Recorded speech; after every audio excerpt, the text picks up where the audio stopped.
El apóstol Pedro nos ha dicho varias cosas en lo que va de su capítulo 1 y no hemos terminado de examinar todo el primer capítulo, pero al menos ha dicho que ahora estamos llamados a una vida de reverencia. ¿Se acuerdan? En predicaciones anteriores estábamos hablando de una vida en reverencia. En esa vida en reverencia, decía el apóstol Pedro, estábamos llamados a ceñir el entendimiento para la acción, es decir, prepararnos para trabajar, prepararnos para vivir la vida cristiana. Alguna vez dije desde este púlpito que la vida cristiana, que la vida de fe era una vida de mucho trabajo, era una vida muy activa, muy agitada, para bien, para la gloria de Dios, que no estamos llamados a una fe pasiva, sino que estamos llamados a la acción.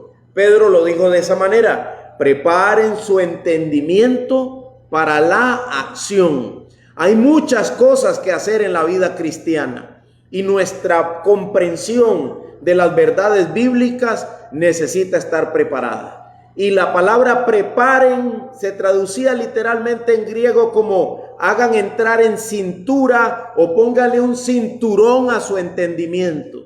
Y yo les decía que eso tenía que ver con recoger ideas que no glorifican a Dios, recogerlas y hacerlas entrar en cintura para que no estorben. Y en lugar de esas ideas que no glorifican a Dios, estamos llamados a alcanzar nuevas comprensiones, alcanzar comprensiones bíblicas que sí glorifican a Dios y que sí nos permiten trabajar, sí nos permiten entrar en acción. Ahora, Pedro había dicho algo muy importante en torno a hacer entrar en cintura las comprensiones. Vayan conmigo a Primera de Pedro 1:14. Devolvámonos un poquito del 18, que es donde iniciamos hoy, y veamos lo que dice Primera de Pedro 1:14. ¿Lo tienen? Dice: como hijos obedientes, no se conformen a los deseos que antes tenían. ¿Estando en qué? Dice Pedro. ¿Qué es lo que sigue ahí? En su ignorancia.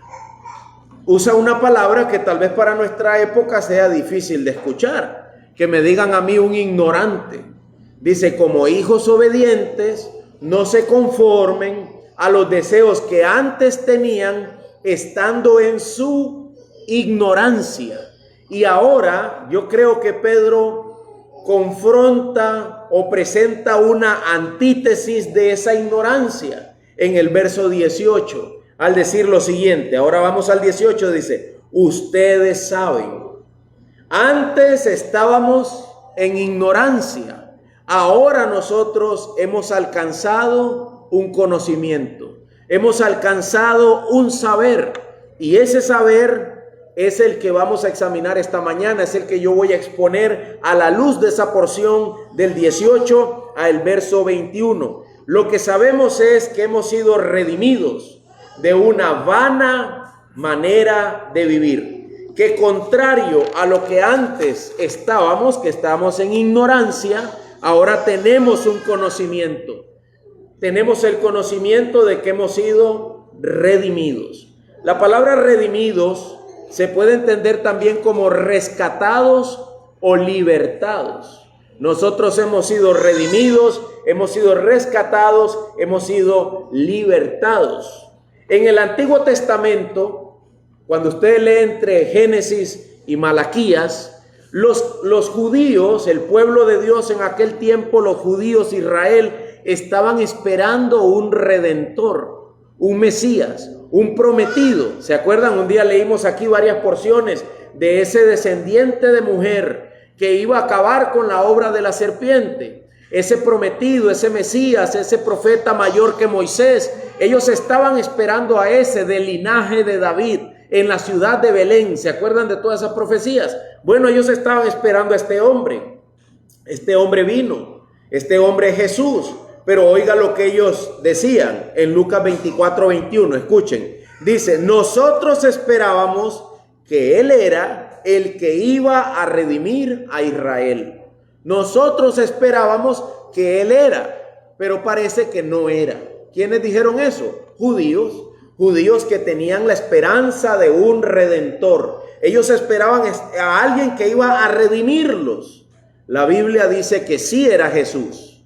Este es el redentor, pero no de la forma en que los judíos lo esperaban.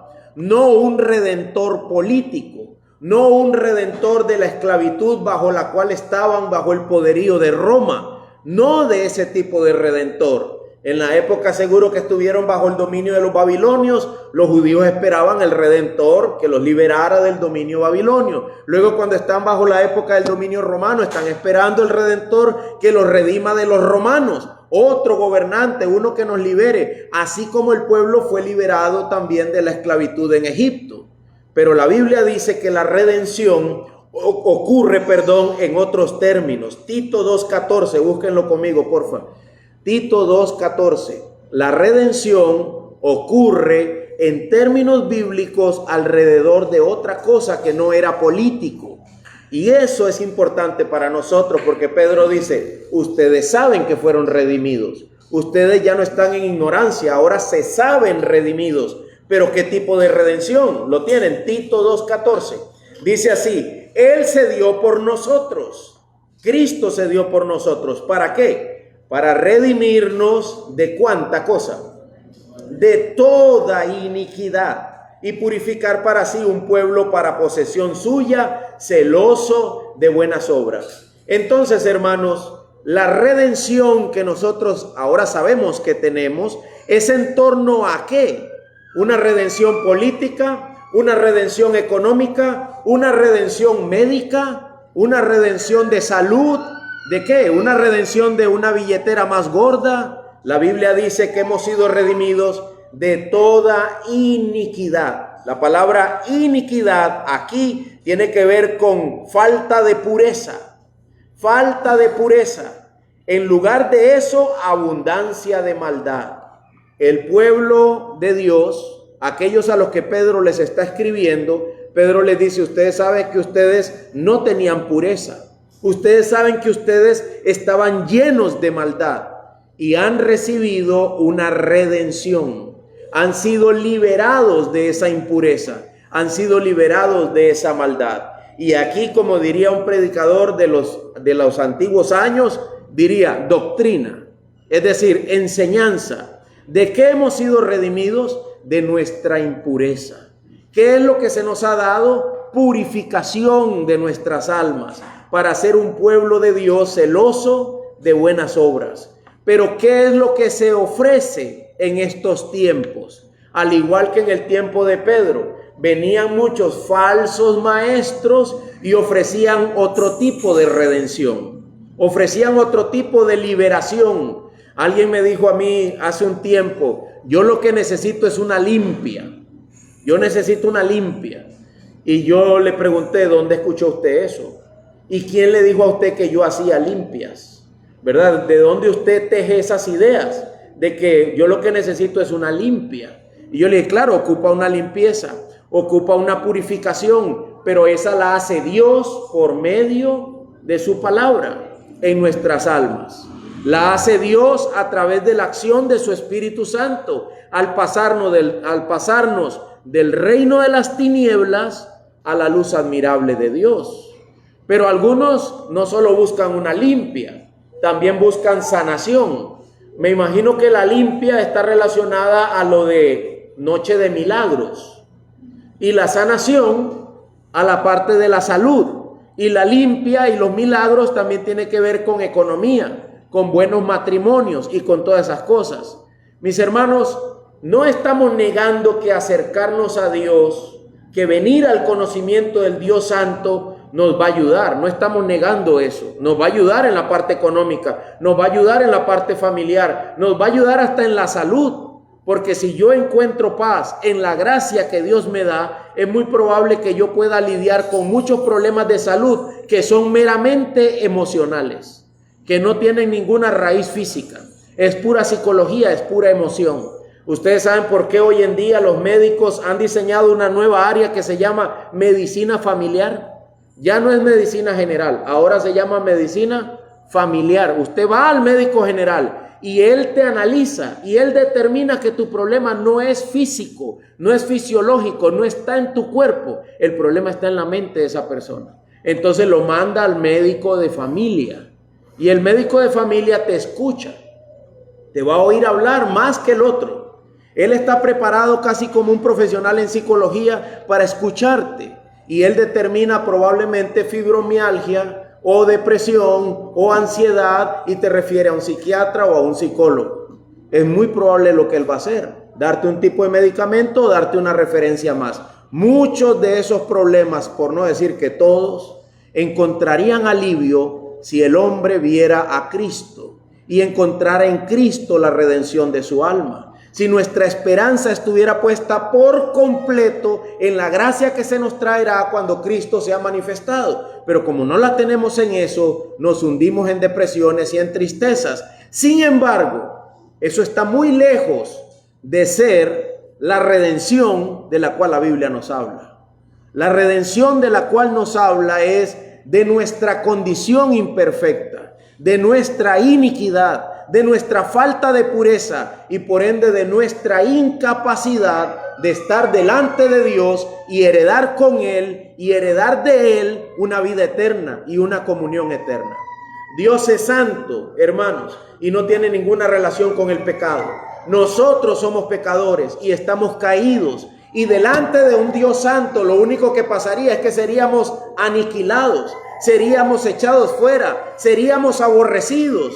Pero Dios, por medio de Cristo, nos redime, nos limpia, nos purifica, nos presenta aceptable, nos volvemos aceptables por Dios en el amado Jesucristo, que entregó su vida en sacrificio por nosotros. En eso consiste nuestra redención. Recuerda eso.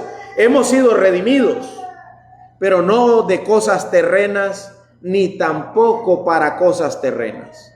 Hemos sido redimidos, hemos sido purificados, dice el apóstol Pedro, 1, de su vana manera de vivir. Lo leo de nuevo en primera de Pedro 1:18. Ustedes saben que no fueron redimidos de su vana manera de vivir, heredada de sus padres, con cosas perecederas como oro o plata.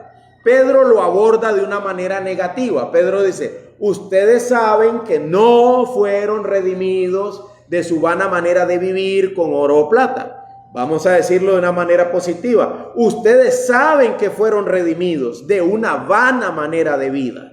Y esto es otra cosa que tenemos que aprender como doctrina.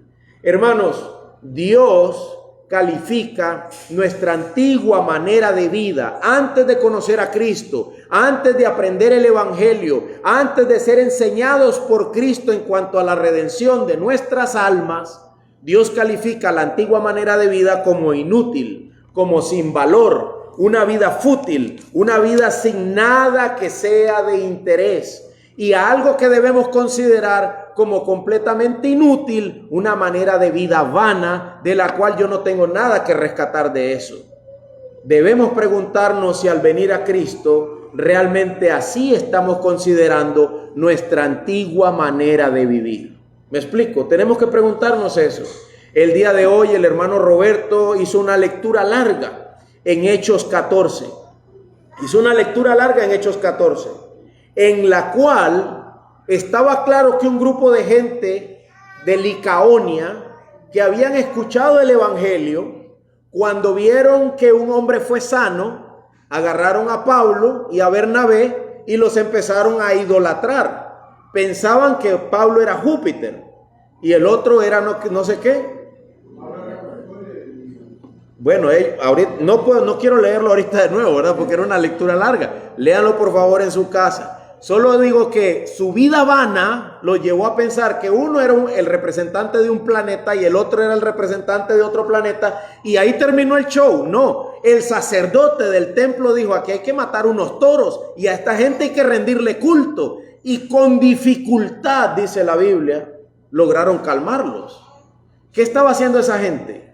Estaban abrazando el Evangelio en el chorro potencial de su vida vana. ¿Entienden eso? en todo el desborde, por eso dije el chorro, así como un chorro de agua, en todo el desborde de su antigua manera de vivir. Ellos dijeron, wow, mira eso. Este es el representante de Júpiter, este es el de Venus, y aquí vamos a hacer una adoración, esta gente se lo merece. Y Pablo y Bernabé decían, cálmense, nosotros solo somos hombres como ustedes, más bien les estamos llamando a que se arrepientan de esa forma de vida. Que Dios está pasando por alto los pecados de los hombres y ahora los llama a reconciliarse de esa forma de vida. Ahora la pregunta para nosotros es, ¿y cuál era mi forma de vida? ¿Cuál es mi forma de vida que corresponde a la antigüedad, a mis tiempos pasados?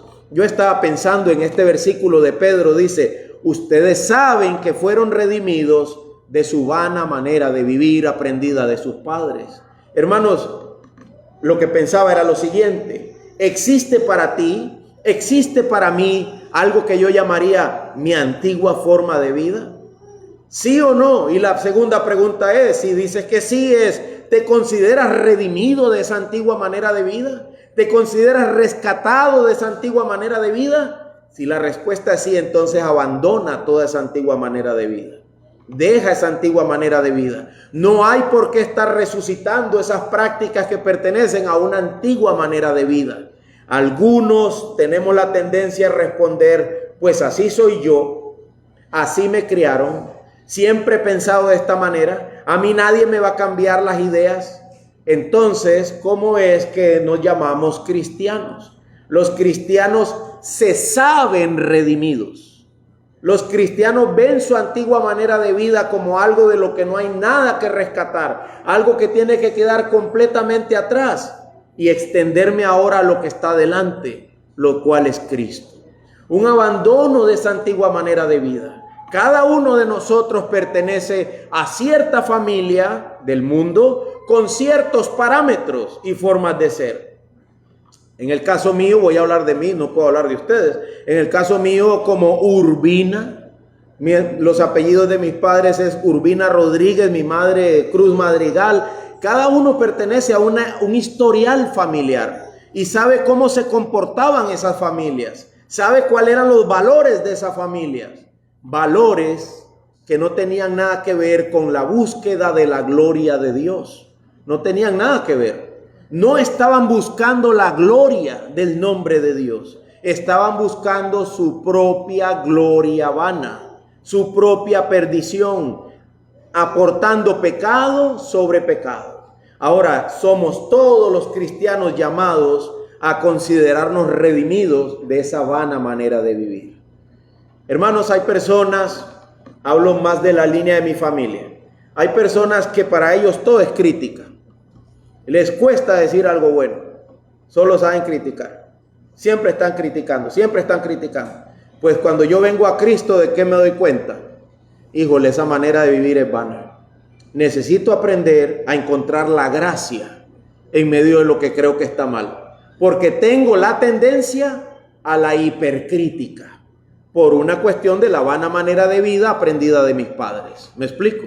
Entonces busco una renovación, busco una redención de esa antigua manera de vida aprendida de nuestros padres. A esto estamos llamados a la luz del Evangelio. La Biblia dice en 1 Corintios 3, no lo vamos a leer, yo se los leo, que los razonamientos de los necios, dice la Biblia que los razonamientos de los hombres sin Dios son necedad. Cuando yo no estoy buscando la gloria de Dios, mis razonamientos son necios. Son necedad, no son sabiduría, corresponden a una vana manera de vivir. La Biblia dice que las controversias, las genealogías, las contiendas y los discursos sobre la ley son sin provecho y son vanos, dice Tito 3:9. Aún hay iglesias que se establecen sobre la realidad de contiendas, de discursos, de supuestos análisis, dice la Biblia, son vanos. Si no están vinculados a la proclama de Cristo, eso no tiene nada que ver. Es una vana manera de vida.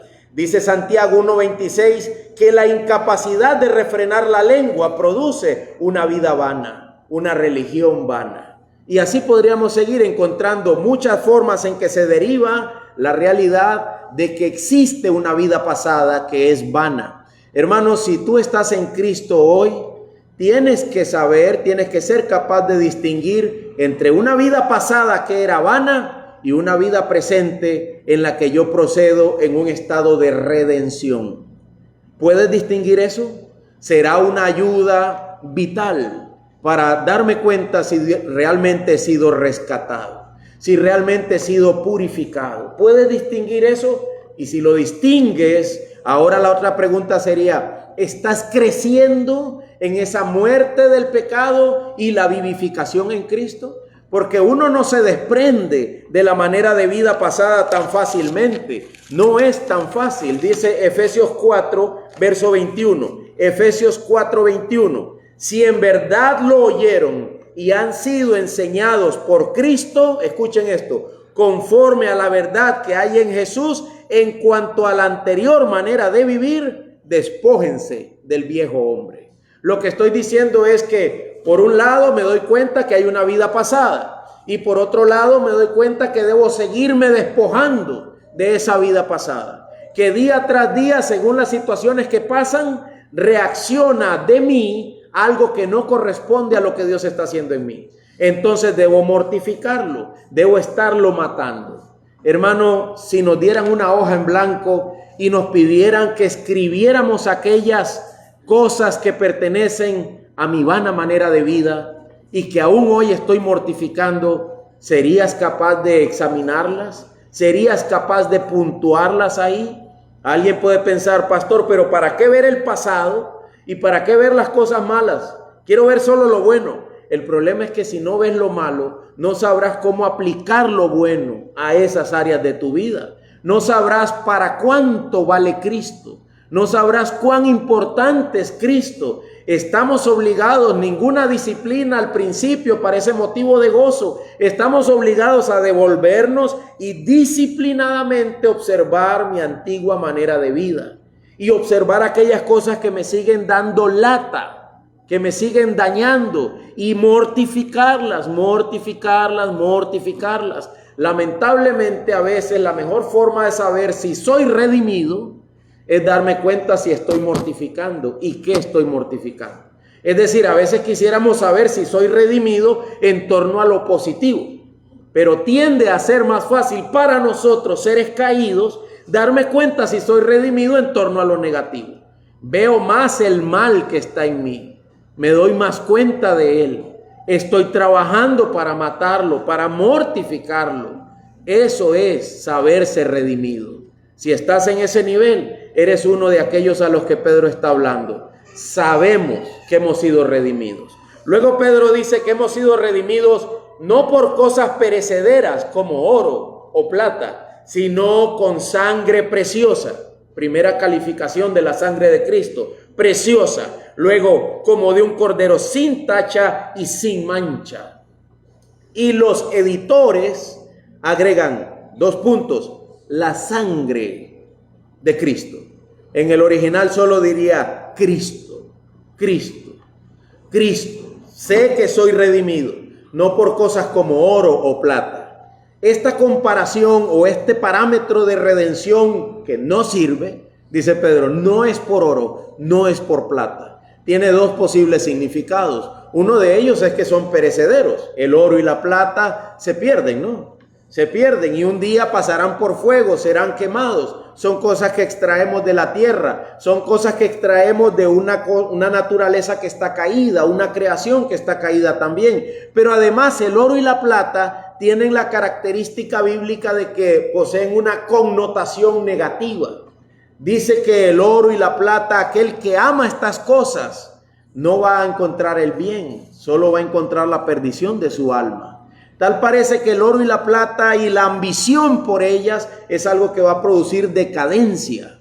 Y Pedro está diciendo, no, la redención no es por oro ni es por plata. Y yo te diría, hermano, que si no es por oro y no es por plata, tampoco es para oro ni para plata. No tiene nada que ver con las cosas caídas de este mundo, que siempre nosotros las tomamos y las manchamos con apreciaciones pecaminosas.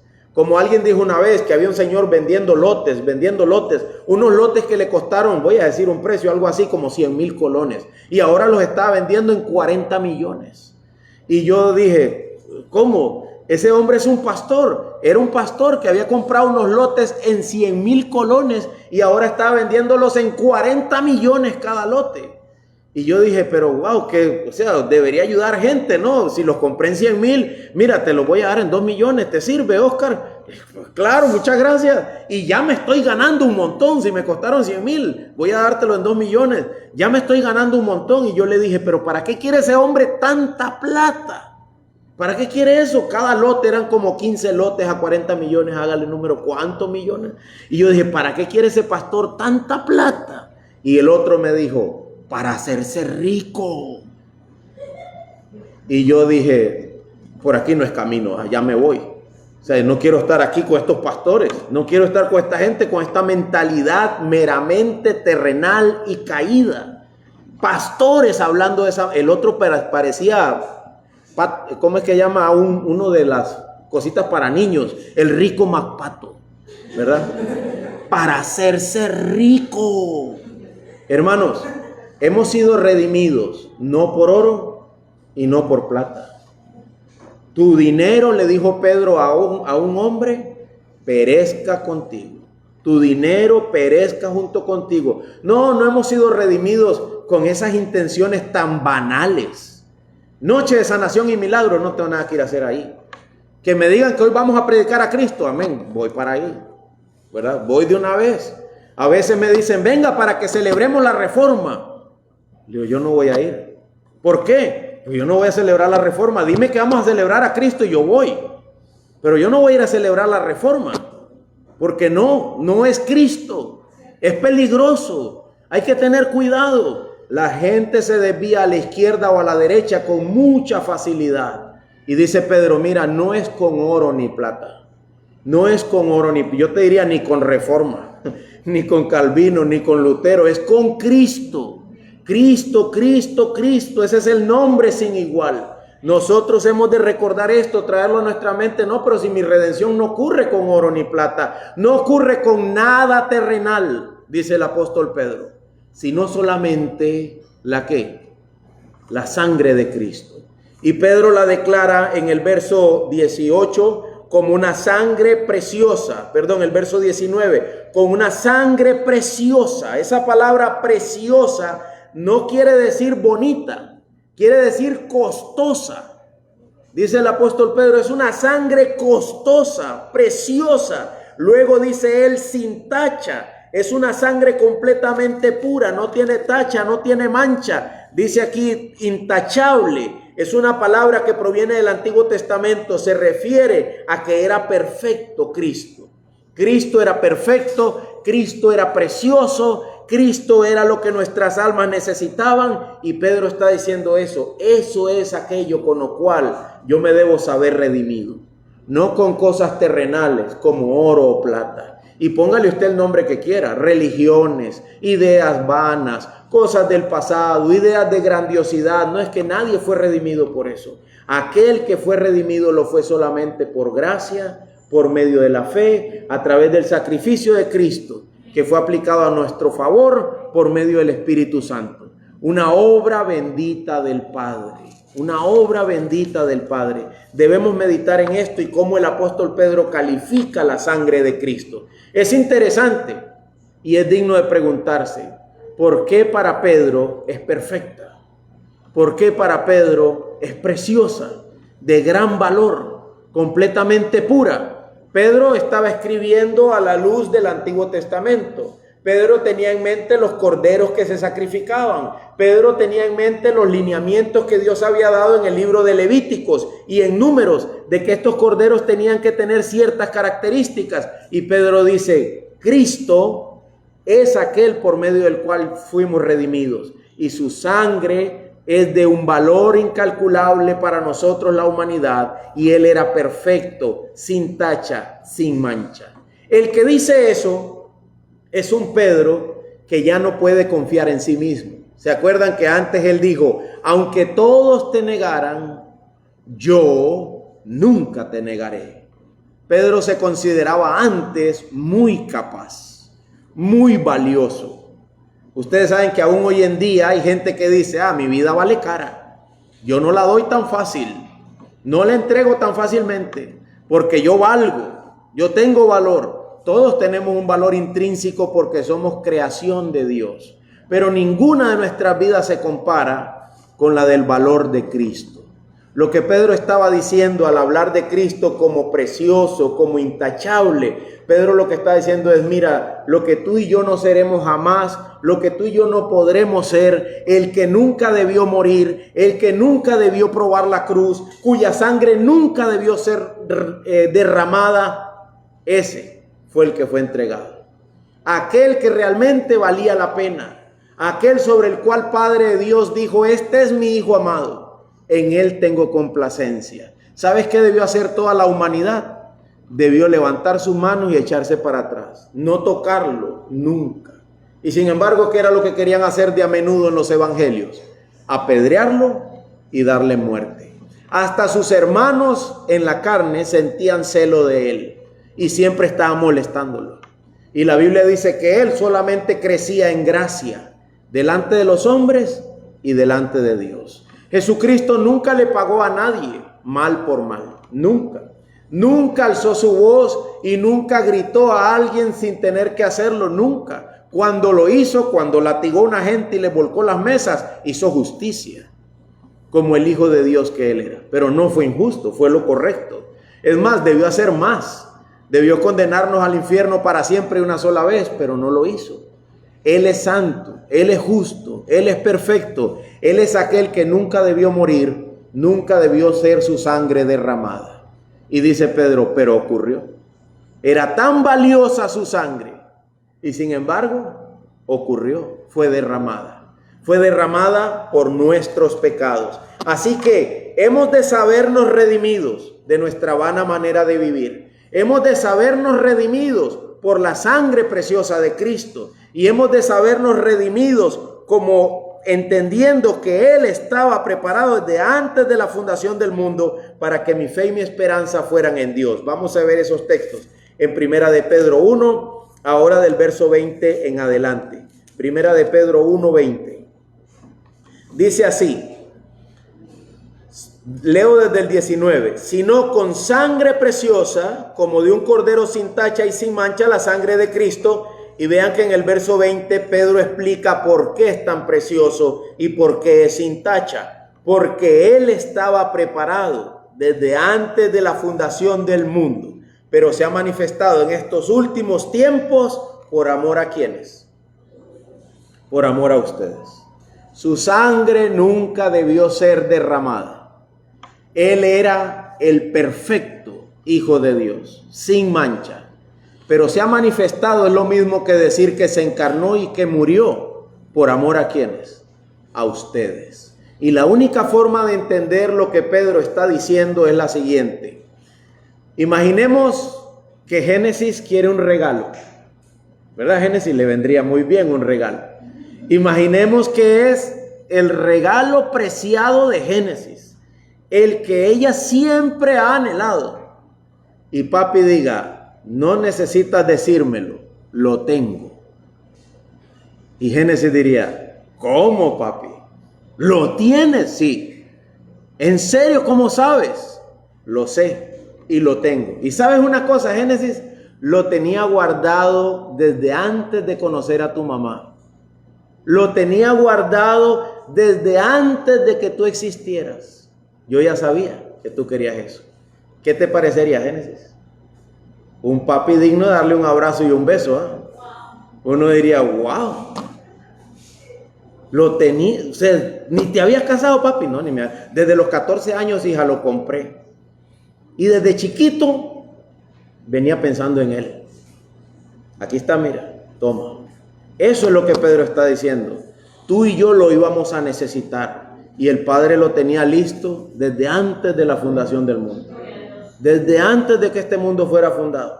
Y cuando estamos ahí en crisis, Señor, soy un pecador, perdóname, miserable de mí, ¿quién me librará de este cuerpo de muerte? Y el Padre diría, yo tengo algo para ti, desde antes de la fundación del mundo. Antes de que tú siquiera pensaras en que lo necesitabas, ya estaba preparado. Dime si eso no vale la pena. Dime si eso no es perfecto. Eso es lo que Pedro está visualizando. Un regalo preparado desde antes de la fundación del mundo para aquellos que lloran en necesidad y en miseria, que lo necesitan y ni ellos mismos sabían que lo necesitaban, que cuando por fin se dieron cuenta, dice el Padre, aquí lo tengo y es para ti. Preparado desde antes de la fundación del mundo. Por eso Pedro dice que es precioso, de un valor infinito y que es sin tacha, imposible, no hay nada malo en él, es perfecto y sabes, estaba desde antes de la fundación del mundo esperándote a ti. Entregado, planificado para tu redención por puro amor. Y termina diciéndonos el apóstol Pedro, entre este sabernos redimidos, voy a devolverme, termina diciendo en el verso 21, por medio de él, ustedes son creyentes en Dios. Si este regalo no hubiese estado ahí preparado, ustedes no tendrían fe. Nos sabemos redimidos de una vana manera de vivir. Nos sabemos redimidos por el sacrificio de Cristo, una sangre preciosa, preparada para nuestro favor desde antes de la fundación del mundo. Y nos sabemos inmerecedores, incapaces de creer en nada de esto, si no fuera por ese mismo Cristo que vino y se entregó. Hermanos, a veces nosotros tenemos cierta jactancia con respecto a la fe, como si fuera algo de nuestra capacidad, como si fuera algo que yo desarrollé o que yo me lo compré. Pedro dice, recuerden, es por medio de él que ustedes son creyentes en Dios. Si no, ni eso fueran. Un gran pensador cristiano, óigalo bien, él era cristiano, era un gran pensador, es un hombre que ha escrito muchos libros. Estaba una noche tomando té con sus amigos y conversando sobre Cristo. Cuando se iba a ir a dormir, sus amigos le dijeron, fulanito, sí, dijo él, el cristianismo es verdad. Dijo él, amén. Y le dijeron, más allá de ti, más allá de ti. Y dice él que se fue a dormir pensando, ¿por qué mis amigos dicen eso? ¿Por qué me dijeron eso? El otro día en la mañana se le prendió el foco y se bajó y les dijo, perdónenme. Hablo del cristianismo como verdad porque me considero muy intelectual. Hablo del cristianismo como verdad porque pienso que mi opinión es la que determina que es verdad. Y no es así. Es verdad en sí mismo por medio de Cristo, dice el apóstol Pedro. Debemos sabernos redimidos, pero por último, en una posición de humildad. Saberme redimido, humildemente entendiendo que es por Cristo que yo soy creyente. Imagínate eso. Él es el perfecto regalo para mí, hasta el punto de que yo lo necesito, pero yo ni creyera en Él ni en nada de eso. Si no fuera porque Él mismo ha operado mi mente, ha operado mi ser y me ha transformado. Necesitamos a Cristo más de lo que nosotros pensamos. Y Pedro quería que el público que recibía su carta se entendieran como redimidos por esa pura gracia. Al punto que termina diciendo que Dios resucitó a Cristo entre los muertos y le dio gloria, de manera que la fe y la esperanza de ustedes sean en Dios. Debemos sabernos redimidos al punto de entender que el sacrificio ha sido acepto. El sacrificio de Cristo que mi alma tanto necesitaba ha sido aceptable. ¿Cuál es la evidencia? La Biblia dice que la evidencia es que Dios lo resucitó de entre los muertos. Que Dios el Padre con su poder operó para que Él resucitara de entre los muertos y volviera a la vida. De esa manera quedó establecido que Cristo fue aceptado. Y si Cristo fue aceptado, entonces la paga por mis pecados está completa, está hecha. Yo ahora he de considerarme redimido en esa gran obra de gracia. Y por medio de eso, recuerda, hermano, abandona tu antigua manera de vida. No la apreciemos más. Yo sé que a menudo nos vemos tentados a revivir ese muerto, mi antigua manera de vida. Pero la Biblia dice, no, tú has sido redimido de esa antigua manera de vida. La paga por el pecado de esa antigua manera de vida ha sido aceptada. Eso, Él estaba preparado, esa paga estaba preparada desde antes de la fundación del mundo. Ha sido entregada por ti. Sábete, considérate a ti mismo como un redimido, como alguien que ha alcanzado redención. Ahora, en esa nueva vida en Cristo, en ese sabernos redimidos, deberíamos preguntarnos, pastor, ¿y cómo se camina? Ahora que estoy en esta nueva vida, ¿cómo se camina esta nueva vida? ¿Qué hago ante esto, pastor? ¿Cómo se camina esta nueva vida? Para eso es la predicación de la palabra. Y para eso están los pastores en medio de nosotros. Si nosotros pensamos que el pastor está aquí para hacerme más inteligente, más inteligente, más inteligente, más inteligente, conocedor de los misterios profundamente, lamentablemente estamos equivocados. Nos vamos a aburrir. Nos vamos a aburrir de eso porque va a decir que el pastor no alcanza el conocimiento que yo quiero alcanzar. Es que no estamos aquí para adquirir conocimiento como de una capacidad humana. Estamos aquí principalmente para dos cosas: para escuchar de la revelación de Dios de una mejor manera y para que nuestros afectos hacia Él cambien, para que lo amemos más y al pecado lo amemos menos. Y eso es lo que haremos domingo a domingo y cada vez que haya culto. Quiero conocer mejor a Dios y amarlo más, de manera que mis pecados queden atrás, mi antigua manera de vida quede a un lado y yo viva para el Señor en una vida nueva.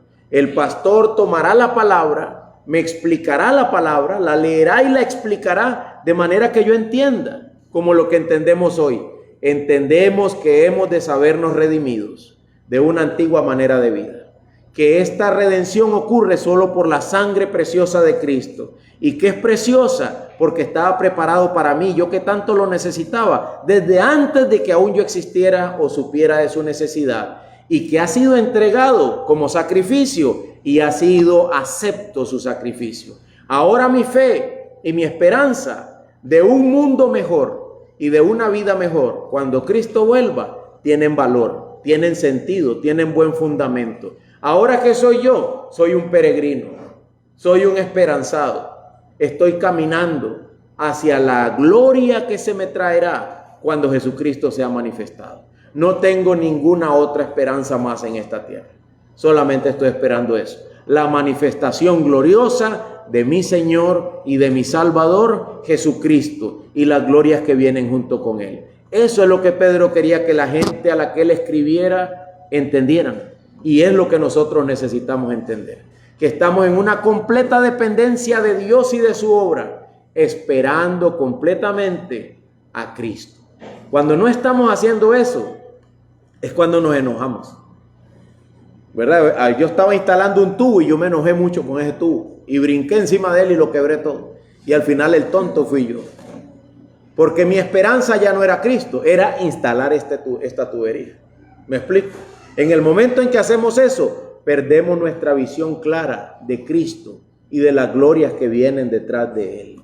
Tenemos la esperanza, me viene a la mente los hermanos haciendo, no sé, 150 empanadas. La esperanza de sacarlas a las 6 y no son las 6 y ya nos empezamos a desesperar. Nuestra esperanza tiene que estar en Cristo, ¿verdad? Más allá, esta no es mi esperanza. Esto es solo un medio que Dios usará, que sea su voluntad. Agarré mi moto y venía yo para Liberia en esta semana. Allá por media montaña se zafó la cadena. Cuando me iba a montar en ella estaba ponchada. Le eché aire y dije, ya está. Me vine. De camino se zafó la cadena y no la pude montar. Y dije, bueno, ¿sigo trepando o me devuelvo? Es mejor devolverse. 6 kilómetros caminando de vuelta a la casa. Llegué y dice mi esposa, ¿qué está haciendo aquí? Yo le puse un mensaje que si ya había llegado. Y le digo yo, pues Dios no quiso que yo llegara, ya me devolví, aquí estoy. No se pudo. Cambié de vehículo y dije, ¿te imaginas que se va a dar el carro ahora también? Que sea lo que Dios quiera. Mi esperanza no está puesta en nada, sino solamente en Cristo. En nada en este mundo, en nada en esta tierra. Pongan su esperanza por completo en la gracia que se traerá cuando Cristo sea manifestado. De manera que si hay que devolverse empujando la moto, ya pues ya está. ¿Qué hago yo ahí pateando y apedreando la moto y todo eso? Pues ese día no la apedreé, ¿verdad? Solo me devolví. Recordemos esto, hemos sido rescatados de una vana manera de vida.